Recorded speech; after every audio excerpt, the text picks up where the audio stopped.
I was falling down so low, so low. Didn't know which way I should go. I was lonely, I was out of friends. Dead ends, dead ends. Couldn't bring myself to pretend, but in my darkest night, a breakthrough. Heard you call my name, and now I'm facing you. Something falls from the sky, suddenly I'm awake. I'm alive, I'm aware, there's a chance I gotta take. Something falls from the sky, as it cuts through the night. Power lifts me higher, gonna be dancing in the light.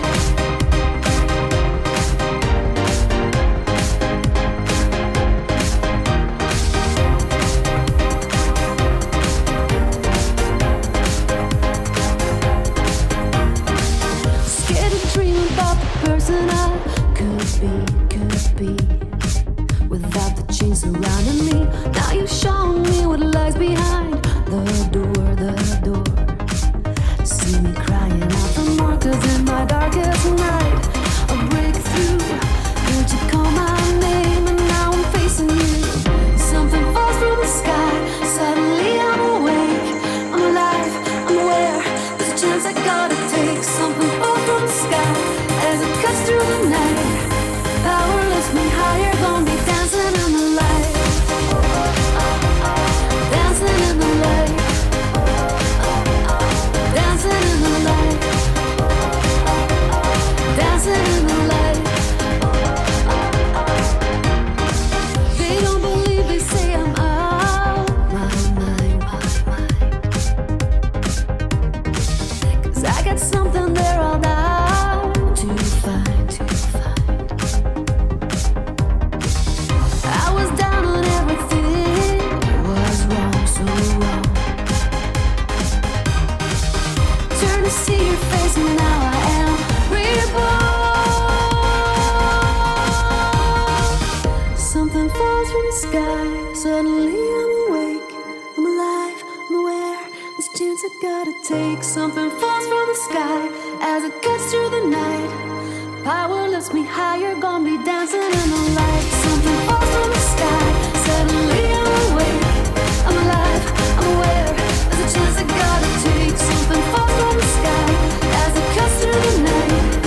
Power lifts me higher, gonna be dancing in the light. Dancing in the light. Dancing in the light. Dancing in the light. Dancing in the light. Well, we're here once again. A very good afternoon to you. 1 o'clock, Friday lunchtime. It's smartphone video show time again. Colin Kelly here, alongside my colleague at Comsteria, Emma Baker. Hi, Emma. How's it going? It's very good, Colin. Very happy to be here. Excited to be doing our second show. Yeah, and thanks everybody for the support last week on the first edition. And if you want to catch up on any of our previous shows, you'll find them all at comsteria.co.uk/live. Hi to Nigel Jones. He's watching us this lunchtime. Nigel was chatting to us on the YouTube channel during the week with some podcast chat and some big news just as we come on air, Emma. I don't know if you know this. Congratulations in order. Kim Sears and Andy Murray have just announced the birth of their fourth child. Oh, fourth? Yes, Really? Oh yes, my goodness. yes, I had no yes. idea where they were in that kind of journey. Oh, that's lovely. That's really nice. Yeah, big congratulations to them. That's good news. So, over the next half hour or so, we're going to talk all things smartphone video. Emma is the expert in the room. She's here, so if you've got any questions, you can put them in to the live chat. And there's been a couple of questions, Emma, that I've picked up during the week. So, in fact, one that I'd like to start with, if you wouldn't mind, and I know you've got a tutorial for us a little bit later on, but I've heard people tying themselves in knots and asking the question, for when you're shooting video from a smartphone, is landscape dead? So for years and years, people were ridiculed, you should have turned your phone on the side and all that stuff. But now that there's all these different formats, like, Instagram, etc., is it okay now, as a rule, to shoot everything in portrait? I would say the main rule that you should follow is consistency. Think about what your final video is going to be. And if you start in landscape, then shoot everything in landscape, and then you'll be able to put together a good video. But if you want to do portrait because you know it's going to be more for stories and Instagram and all of those platforms, then do it in portrait. But do it all in portrait. You get in a terrible muddle if you've got some landscape, some portrait, and you can you can pull all that footage together, but it doesn't look as good. So pick one and stick to it the whole time. Yeah, because I think YouTube now has a portrait mode, so if it's been filmed like that, you click the button and it kind of changes the dimensions almost automatically, doesn't it? It does, and if anyone's watching your YouTube video on their phone and you film the whole video in portrait, then it will appear full screen in portrait, which is brilliant for mobile users. I think the downside of that is for desktop users, it doesn't fill the whole screen there, and you've got the black bars down the side, and it's not great. So with YouTube, I think people are watching a lot on their phones, but if you're doing a long 20-minute video or something, and you want to see people walking around and two people talking to each other at the same time, then landscape's going to be your best option. I guess it comes down to understanding the audience and spending a bit of time thinking about, well, what's our subject matter, what's our audience, and how are they most likely to engage with this content. And if they're watching on a phone, then we shoot it for the phone.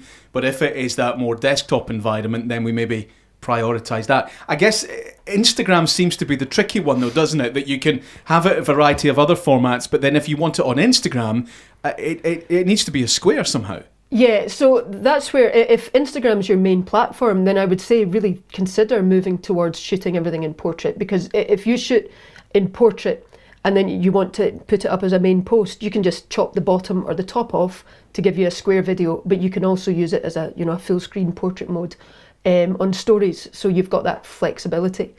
So portrait is kind of maybe the way it would go if you know that those Instagram and TikTok, let's say, are your two big platforms. If you're more a kind of LinkedIn market and YouTube, and you also want something that's going to work on your website, then I would still say go with landscape and then adapt it for those other platforms later, because there are adaptations you can make so that the landscape works on these platforms. Yeah, great, good advice. And you're going to, in a wee while, you've got a tutorial video for us, so just give us a quick preview. What you're going to be talking about later on?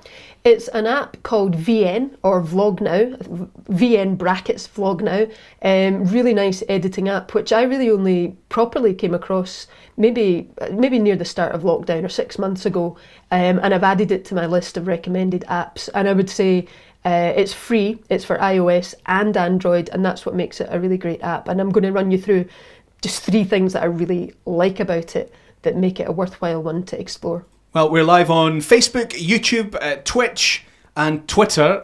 So wherever you're watching, if you've got any questions, if you're watching us live, you can put them in just now straight through the live chat, and Emma or myself will do our best, it will be mainly Emma, to answer them before 1:30. And if you're watching on catch-up, if you're watching us after the event, because all the material is going to stay up there as well on our YouTube channel and the website at comsteria.co.uk/live, then just put a question to us through the email anytime, and we'll get back to you on a future show. Now, Emma, we always like to have a bit of a chat about the week's big business news, and this is one I'm definitely going to be watching this on the iPlayer. I was reading some news coverage about this just in the last little while.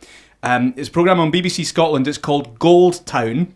It's all about a new gold mine. Do you know where it is? I know, because I watched it last week. You weren't paying attention. It was on. You were on your phone. Oh. So you've not caught me off guard with this. Is it Tyndrum or Tyndrum? It is. Whatever it is. people say. I just wanted to make you say it because there's a big division over how it's. Well, if you watch the programme, how did they pronounce it in the show? He said Tyndrum. Tyndrum, yeah. But I've always said Tyndrum. When I did my programme at the BBC, and sometimes I had to do traffic reports because they just got me doing everything, I was pulled up by a Tyndrum resident for saying Tyndrum. Yeah, I assume Tyndrum must be right, because it's a BBC documentary and they're talking to all the residents of Tyndrum, so I don't think they would have got that wrong. There was another day where I got Gaelic and Gaelic muddled up as well, and that caused an even bigger row. Is it Gaelic for Scottish and Gaelic for Irish? Yeah. Excellent. I didn't know that. Did you not? Well, I forgot. Other news this week, just announced this morning, Emma, for the first time in 500 years, the Royal Mail are going to start doing what? You've absolutely flummoxed me with that. I wouldn't have even thought the Royal Mail had been around for 500 years. That's incredible. It is. They're going to start delivering some mail on a Sunday. Ah, right. Yeah. So 500 years ago they did that and then they stopped? No, I just mean they started 500 years ago, so the God, yeah, Royal I just thought Mail that'd be a is... strange backtrack 500 years ago that they were delivering on the Sabbath, and then in 2020 they've not reverted. No. The Royal Mail's been around that length of time and never have delivered on Sunday. Fair enough. But now they're going to do it as a trial. It will only be with major retailers to start with, but if it goes well, and they think it will go well, and you called this quite recently actually, with the e-commerce boom, the Royal Mail are doing really well just now. Yeah, I can imagine. There was a time a few years ago I remember thinking, I suppose when it all got sold off and stuff, I thought, well, that's fair enough. That's a declining industry. Why would we ever need to send letters? We do everything by email, etc., and text. And then, of course, there was already e-commerce at that point, but it was nowhere near at the level it is now. Yeah, so it's really been a huge growth area for them, and they want to stay in on that and make the most of it. So major retailers first, and then they're saying that it might be expanded maybe sometime after that. Well, I think they have to, because you'll get your Amazon delivery any day of the week, and the Royal Mail really need to keep up with that, I think. Other business news, well, not strictly business news, but this is something I do, and I am not ashamed to admit that this helps me in our business. Talking to yourself is good for you. This is a new book by Amanda Peet, who knows about these things. It's her book's called Mind Your Mind, and she says talking to yourself is good for you. If you need to run ideas past yourself, this is how I do it, run ideas past yourself, you should say them out loud. So, talking to yourself as in saying it out loud, because I do that, but I keep it internal, whereas you very much like to broadcast it as if you're just, commentating on your life, as if you're on the radio. Quite happy. It's like you've never dropped the habit, and sometimes I'll hear you up here if you're trying to set up some cables and figure out a new configuration for all the cameras and things, and you're having a full-blown dialogue with yourself. But I can see that it does help you process it. So Mind Your Mind by Amanda Peet. There's other good advice in there as well. It looks good. On the subject of live streaming, because I suppose that follows naturally from smartphone videos, if you do want more advice and help with that, then we're going to be starting some live streaming training here at Comsteria as well. So check out the website, and we'll be putting our training up here soon. We'll run a webinar on it as well, walk you through all our kit, all our equipment, our live streaming setup. It's all coming up here in the next few weeks. Wherever you're watching, if you follow us, if you subscribe, then you'll make sure that you get all that as well. Right then, Emma, so 1:10. If you've got any other questions or comments, please stick them in. But let's get Emma's tutorial up for now, and we can go through that. Do you want to introduce it, Emma? Tell us what we're going to be looking at. Yeah, like I say, it's this Vlog Now app, and it's free to download, so go and download it and have a look at it. It lets you do all sorts of fancy editing things. It's one that I would be happy recommending to clients to use for your business, and I'm just highlighting 3 features of it that I think make it really worthwhile. Okay, Vlog Now, let's have a look. I wanted to show you this app called VN, or Vlog Now editing app. It's a great one for editing really professional quality videos on your smartphone, and it's compatible with both iOS and Android devices, so it's really flexible. I'm just going to run you through 3 things that I love about it that makes it one of the apps that I would always recommend that you could use for your business. The first thing is, if I just open up this project here, you can see that it does the basic thing that I require of all editors. It lets you edit in layers. So what that means is, you can see it really clearly here. We've got one layer at the bottom, and that layer, it could just be visuals for your video, but what it lets you do is have the bottom layer here where you're delivering your main message. So that's me presenting to camera, talking all about smartphone videos and why it's a great thing to use for your business. But then I've got a second layer here. If I just drag along, you can see as I'm talking, instead of seeing my face the whole time, now I can add in this other layer. And this is just stock footage at the moment of somebody using a smartphone video to vlog and communicate their business message. And so because we've got multiple layers here, it lets you build a really strong messaging video for your business instead of just using images and music in the background. So we've got me talking, and while I still talk, we cut away and we see images that match the message that I'm delivering. And then of course you've got a third layer here where you can add text, and there's a whole load of different text templates that you can use, and a fourth layer at the top to add music if you want to. And there's a very small kind of stock music library within the app, but you could bring in your own music if you like. So that's the first thing I love about it. It lets you edit in layers, and for me that's an absolute must for any good video editor for your phone or for your desktop. The second thing that's really handy, just a nice little feature, is let's say I've edited this video and it's in landscape. So I want to upload that maybe to LinkedIn and to my website, maybe YouTube as well. Brilliant. But I've also got an Instagram channel, so I don't really have to have the time to go around changing that and faffing too much. VN gives you a real shortcut to that. So you finish your full edit in landscape, you can then export it just up at the top, get your MP4 file to upload, and then come back in and come up to this little drop down menu at the top where it says original, and change the aspect ratio. So we've got 16:9, which is what the original is. I want this for Instagram. Pop that in there, and look, it just reformats it all for you. If I just scrub through, you can see that the titles have been put in the right place, and it just basically blurs out. And there's other things you can do that are more, you could add a different coloured background and banners and so on. But in terms of a very quick default for repurposing your content and getting it up across all the various platforms, VN does that for you really, really quickly, which is great. And then the final little tool I want to show you, that there's loads of editing tools, everything you would expect from a good level editor, but quite incredible that this is all free. But I'm going to just show you one tool that I particularly like, because you don't find it so much on a free app. So this is, you might see this, it's called a speed ramp, or a speed curve, they call it in here. And let's say I've just put this little practice together of me filming a coffee jar in my kitchen, and the process of making a cup of coffee using some in-camera transitions, and there's my cheesy kind of finishing smile at the end of that. So this isn't anything formal that I would use, but I was just practicing. So what you've got here, I've filmed this, I think, in maybe 120 frames per second, so that I can slow it down or speed it up as I wish in the editor. So if I press play, we start slow and then it speeds up, then slow and speeds up.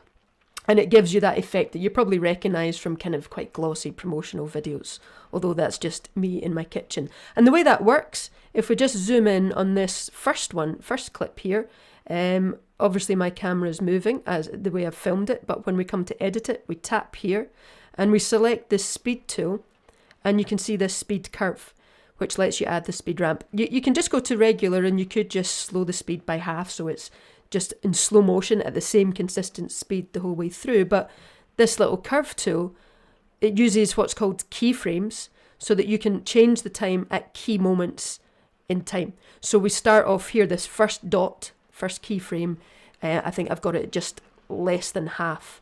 There's 1 times speed, and here we've got it just less than half at the bottom. So we start off slow, and then phew, it speeds up with this speed ramp to 1.5 speed.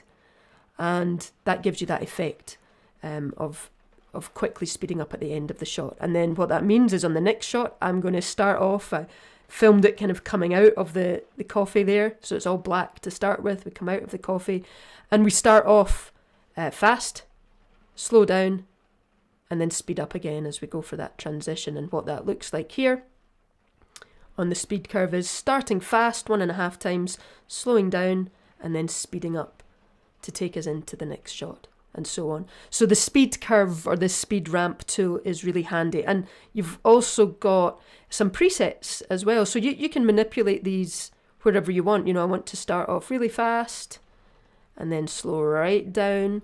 You can manipulate it any way you want, and you can add extra keyframes at particular moments on time. But there's also some presets here from this drop-down menu, which gives you particular effects. So if you were just clipping together a nice montage of clips, you could try out that preset, see what it looks like, and then customize it yourself. So I'd say that's a really handy tool, something I really like about the VN app. And it's incredible that you get all of these features in a free app. So check it out. Go and download it for iOS or Android and have a good play around with it and see if you can make some great videos for your business. Sounds really good, Emma. The VN Vlog Now app, that's for Android and iOS. It's free. I'm always a wee bit suspicious when these things are free. I mean, is it all cluttered up with ads? Do you have to register, or what's it like? No, I'm trying to think. There must be a couple of ads when you're on the project library page, but when you're actually in and editing, there's nothing pops up in your way at all. It's really clutter-free, really, really nice app to use. And there's also a free desktop version, only for Mac. You can't get it for a PC. But that's quite nice if it's something just to get you started in editing for business, and you don't want to maybe spend much money. And quite a lot of apps are subscription based as well, and you can end up subscribed to so many things. So this is great for getting you started and seeing what's possible, and then maybe at a future date you can decide to spend a bit of money. Yeah, I was going to say, although obviously it's the smartphone video show and that's often our focus, we know that some of our clients and some of our viewers will at times, as we do at times, edit on the desktop. So that's great that app, if you're a Mac user, you can get the VN Vlog Now app on your Mac as well. And do you know what I mean? We spoke earlier about like changing the aspect ratio and things like that, and that's quite a straightforward way of doing it. It's really easy. It's really nice, and that's what iMovie is one of the other free apps. It's the only other free app that I recommend. All the other ones you would pay for, and it's great. It's dead easy to use, but whenever you got to a certain level with it, it was always frustrating. The text options were pretty poor. And then now for this kind of modern era, the aspect ratio, you can only do landscape on iMovie. And that's a real limitation that I don't think you can work with anymore. So VN, for me, if you're using iMovie and you're getting frustrated with it, go and download VN, because as you saw in the video, you can flip from, if you've shot everything in landscape, it's such an easy way, it's just loaded with these presets, just reformats it to square and blurs out the top and the bottom. And as I said in the video, you can do fancier things. You can put a coloured bar at the top and the bottom, and you could add text, so you've got subtitles. But if you just want a quick get out of jail card, you've to have a landscape, then a square, then a portrait video, it pretty much does it for you. Yeah, because what we want to get to, if you are a busy small business owner, or you are running a busy comms team, I see this so often, and I know you will as well, Emma, that you don't always get the time that these creative projects demand, whether it's writing or podcasting or video. In an ideal world, we'd get all this time, and we often don't. So it has to fit in around other stuff. What we're trying to get for you here is where this can just become part of a workflow, where you can quickly, create that video for YouTube, quickly click a couple of buttons in the VN app, and now you've got it outputted for Instagram as well. So you're making that content go further. Exactly. It does take a bit of time to plan your video message, to record it and be happy with how you look and how you sound, all these elements. So the more you can declutter the rest of that workflow, the better. Yeah, we're happy to help with any of your smartphone video or desktop video questions, whatever you want to know about, whatever you're stuck with. We can help with Zoom, we can help with podcasting. It's all there, comsteria.co.uk if you want to find out more about what we do. And on our YouTube channel, we've got lots of hints and tips and tutorials. We've got Audacity editing software. We've got some stuff coming up this weekend about Zoom as well. I saw some posts during the week, Emma, from businesses where they'd sort of decided they were going to get the boss to say something, say a quick bit, and we've had clients that have done this where they script it. Mm-hmm. So somebody wants to say something, okay, we're going to script this video, and then I'm going to stand in front of the phone or in front of the camera, and I'm going to memorize the script, and I'm going to get the script across. And I did a podcast during the week saying, and I was maybe a little bit provocative, but the titles work. Don't let your boss use a script in a video. And so I'm wondering, do you agree? And if they've not to use a script, then how do they do it instead without talking garbage? Yeah, well, I 100% agree. And a lot of the time people ask about that in training, and they ask about auto cues as well, and all of those things can make you just sound very robotic, very rehearsed, and it just doesn't come across on video. I don't think it comes across in many circumstances, but video, the power of video, I think, is that it's quite an intimate medium. So I would say the first thing I'd say is that practicing your not your script, but having a good structure and an idea of what you want to say and where you want to go. And then thinking of the camera like just as one individual. Picture that one person in your audience that you're speaking to, and it should feel much more like having a conversation with them. That can be quite hard, and some people can be so confident presenting to a whole room, and then it comes to looking down the camera lens and doing that, and they just come across terribly. So another option, if you're not good at coming across naturally, is to do the interview kind of set up. So if it's your boss, for example, feed the questions so that it comes across as much more of a conversation. And you're standing beside the camera, beside the tripod, asking the questions, and the boss is, like we are here, you're looking just past the lens of the camera. And so there's kind of 3 people in on the conversation, and you get much more authentic video output that way. Yeah, I always would say to clients, sometimes writing out the script can help you in terms of what's going through your head, making sure that you have structured it properly, making sure that you know what the important things you want to say are. If that helps you to write out word for word, but then from there you've got to try and maybe reduce it down to bullet points and then practice it so that you know the things you want to say, and then you can let it come out, just quite naturally. And I think having that colleague there, where I think it causes real problems is it's not just that you're going to sound robotic, it's that the process then of trying to memorize the script, and you start stumbling over words. You then get frustrated and upset, or you break down into hysterics, depending on your mindset at the time. And the whole thing takes much longer than it should have. And it's probably, especially if you are, maybe the senior or a more senior person in the organisation, it becomes a very frustrating experience for you that you don't want to repeat. And I always think that's a great shame. Yeah, and so another thing that I remind people, especially if you're the comms team and you're the person that has to get the boss to do this, or maybe, everybody's working remotely. I've had a lot of people saying that everyone's working remotely, they're experts, we want them to produce this video, but they find it so hard to get through it.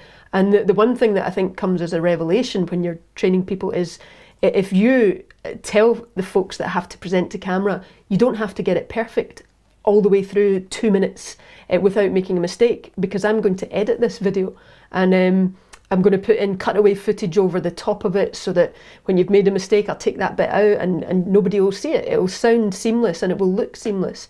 And that really takes the pressure off, so that, then what I would say is just press record on the camera and just stand there. And it might take you 10 minutes to go through it step by step. But when you make a mistake, you don't have to go all the way back to the beginning. You just kind of maybe reverse by, 10 seconds. I'll go back to the beginning of that line and I'll now do that bit, and you build it up slowly. And I think using that technique, people get much more relaxed kind of people on camera rather than what you've just described. Yeah, and I think another thing is that can help ease the frustration a little bit is when you do make a mistake, don't stop recording, just let it run. And you'll go in and tidy it up later. If you keep stopping and starting and moving out of position, it just puts other barriers in your way. A quick question then. This is on the subject of sound. Do you need an external microphone if you're recording video on your smartphone? Yeah, I would say go and get yourself an external microphone, just a little one that plugs into the headphone jack on your phone, or you used your adapter that came with your headphones and it clips on. I'm using a lavalier mic here. It's that kind of thing. You can buy them for phones, not too expensive. There's one, the Boya BY-M1 lav mic. It's on our Comsteria store, that costs, I think it's only about £15, and it's really good sound quality. And then the one I recommend most often is the iRig lav mic. It's the one that I use most frequently myself. But if you're standing at the right distance from the camera, maybe just an arm's length from the camera even, which is kind of roughly where you would need to be to frame the shot nicely, then the on-camera microphone isn't going to capture the best quality audio. You're going to get all the background noise from the room and that kind of echoey feel, and it sounds distant, and you want the audience to feel kind of connected to what you're saying. Comsteria.co.uk/store if you want to see an easy way of looking at all the equipment that we recommend, regardless of your budget. There's something there for every budget, and it's an Amazon affiliate page, so you just can click through and then you can see it on Amazon. So comsteria.co.uk/store. Don't forget Mother's Day on Sunday. I was just remembering about this. I was thinking about mums in business, and I was thinking about my mum. And I don't know if you know this, Emma, but when we were kids, before she went back to teaching, for a little while, she was an Usborne Books rep. Yes, you have told me that. I don't know many of the details, but I remember you telling me. I don't either, but it was like it was like Avon for books, isn't it? Like you've got this kind of network around you, and you try and sell them books. And I think she was buying books anyway for my brother and I, so there was an easy way. And I think she had a wee network, a few wee customers around her. But she maybe lacked, I'm sure she would agree, lacked the killer sales instinct to really grow it. So she went back to teaching. But I was thinking, like, in business, you do need a network. It is about who you know and these relationships that you have. And people that are new parents, and in many cases that's going to be mums. There's a network. When you become a parent, there's a network built in for many people, which lends itself quite nicely to business ventures. Yeah, I think that's why the whole, I'm not really very fond of the word, but the mumpreneur, am I saying that right? Kind of word where people do tend to, it gives you a chance definitely to step aside maybe from the career that you've been following and maybe rethink things, but there's definitely a ready-made network there. Probably even now during lockdown times, a network of new parents who are talking to each other and exchanging information because everybody's kind of a bit frazzled at that point in their life and they're looking for solutions and products and things that are going to help them. Yeah, and I think as well there's a kind of a built-in feeling that we should support each other. If we're both going through, we get the kids going through the same things at the same time, young families, etc. There is that nice connection. And I think if you are involved in these kinds of ventures, whether it's Avon or Arbonne or these other kind of, I think they call them multi-level marketing sort of situations, I think video explaining the products, demonstrating the product is going to lift you above many of the other people in that same space trying to sell, you get the juices and the health supplements and collagen and all that stuff. If you're creating video around those products, it's going to lift you a little bit compared to the other people that are maybe chasing that same audience. Yeah, and I think it gives you a chance to be seen as well by a lot of people. And there's so many of these kinds of products around, and what makes you different or your product different from anyone else? Yes, it's maybe the features of the product, but it's also the fact that it's you that's selling it. And the more you can get your thoughts, your personality, your passion for the product out there, the better, and video really helps you do that. Yeah, I think that's the thing that held my mum back, is I think she felt awkward going up to people and saying, hey, do you want to buy some books? Yeah. Whereas if she had been able to create some video saying what she liked about these books, then it would have been a nice conversation starter. She could just, she's doing that now, you could put these links on Facebook, YouTube, Twitter or whatever, and people could engage with her that way. Yeah, I think they would have loved that, and particularly I can talk about the book products because that's something that I love. And if somebody like your mum popped up on your newsfeed and they were talking about this brilliant book. It's my worst nightmare, my mum popping up on my newsfeed. I'd probably quit if that ever happened. So somebody like your mum, but in this day and age, pops up talking about this book that their son Colin absolutely loves and goes wild for, and just not salesy. That these things I think work best when they're not salesy. They're just an extension of your existing networks, aren't they? The way that you talk to your friends, Colin loves that book, this one he didn't like so much. That kind of honesty in the way that you market the product and really, I suppose, market and communicate yourself. Yeah, it's the authenticity, isn't it, that really goes a long way. Well, listen, that's just after 1:30. We're kind of out of time, so remember Mother's Day on Sunday. We'll be back here again at 1:00 next Friday for another smartphone video show. I had said we were going to end every program with a battle of Mario Kart on the Nintendo Switch. That's postponed for another week because our lad Michael, who's on the final day of homeschooling, is playing with the Nintendo just now. I have to say that that's the first time in homeschooling he's been allowed to do that during the day. But well, it's technically lunchtime, is it not? It is technically lunchtime, yeah. Thanks for watching, everybody. Check out the website. And remember, you can sign up for Emma's smartphone video newsletter, comsteria.co.uk/newsletter. She's got her on-demand training, the smartphone video production course. It's the best part of 2 hours, that course that you've done, isn't it? Yeah, I think so. Mm-hmm. Comsteria.co.uk/on-demand. Thanks for watching. We will be back again next week.